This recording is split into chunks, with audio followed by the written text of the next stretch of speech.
Rukun puasa ada dua. Pertama rukunnya ialah niat. Niat tak orang jadi?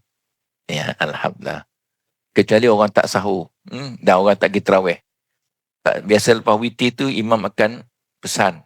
Kalau sama-sama lain kita niat untuk puasa esok. Nawaitu, sahur, maghudin. Semua niat dalam hati lah. Niat. Yang kedua pada beragama Islam. Laju jawab beragama Islam. Dia ada dua. Satu rukun, satu syarat. Syarat dalam ibadah mesti ada dua benda. Satu rukun, satu syarat.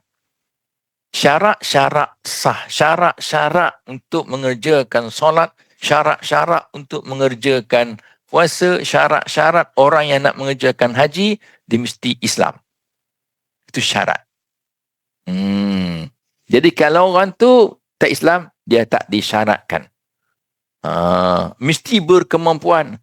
Siapa-siapa orang yang berpuasa, dia tidak berkemampuan, maka dia tak wajib puasa. Tak mampu. Sebab sakit ke, uzur syar'i ke. Sama juga dengan haji. Siapa-siapa tak mampu pergi haji, maka tak diwajibkan ketika itu pergi haji. Contoh ya.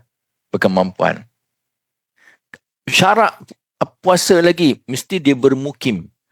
Bermukim itu dia menetap satu tempat. Bukan musafir. Kalau musafir lebih 2 marhalah, dia diharuskan berbuka puasa. Diharuskan berbuka puasa. Saya tanya, kalau tuan-tuan dan perempuan musafir, tuan-tuan pilih nak buka puasa ke nak teruskan puasa? Kuat iman tu Haji, Masya Allah.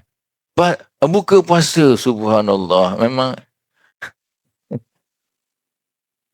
Ulama ada dua pendapat. Dalam mazhab Syafi'i, sekiranya musafir tadi tidak melemahkan kita untuk berpuasa, teruskan puasa. Mazhab yang kedua, ulama yang kedua kata apa? Dia kata, lemah ke tak lemah ke, tetap berbuka puasa. Sebab rukhsah, kemudahan yang Allah bagi. Tapi kita pakai mazhab Syafi'i tak apa. Sebab kita mampu puasa, duduk naik kereta pun. Orang dulu musafir naik unta, naik kuda dengan panas terik. Malam dengan embunnya biasa puasa siang kan. Dengan panas terik, dengan debunya. Kita dalam aircon. Kalau saya penat dalam aircon ngantuk pun, saya ambil air, curah dalam tapak tangan, sampai kat muka. Boleh dry pun. Tapi tak apalah. Muslimat, dia kuat iman, dia teruskan puasa. Itu bagi syarat. Ada perukun, dia berkait dengan ibadah tu sendiri. Syarat dia berkait dengan orang, waktu, tempat. Tapi kalau rukun, dia berkait dengan ibadah tu sendiri. Ibadah tu macam mana?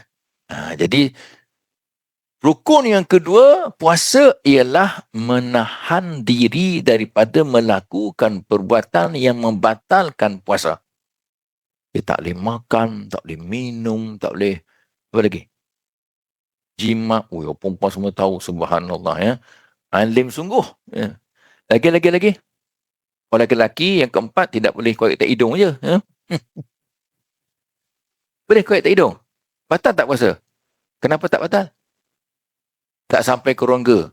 Kecuali jari kelingking dia ni panjang korek tak hidung. Sampai kat paru-paru dia korek. Batal puasa. Betul lah. Ni Ustaz cakap tadi betul. Masya Allah. Hebat orang Yapin ni.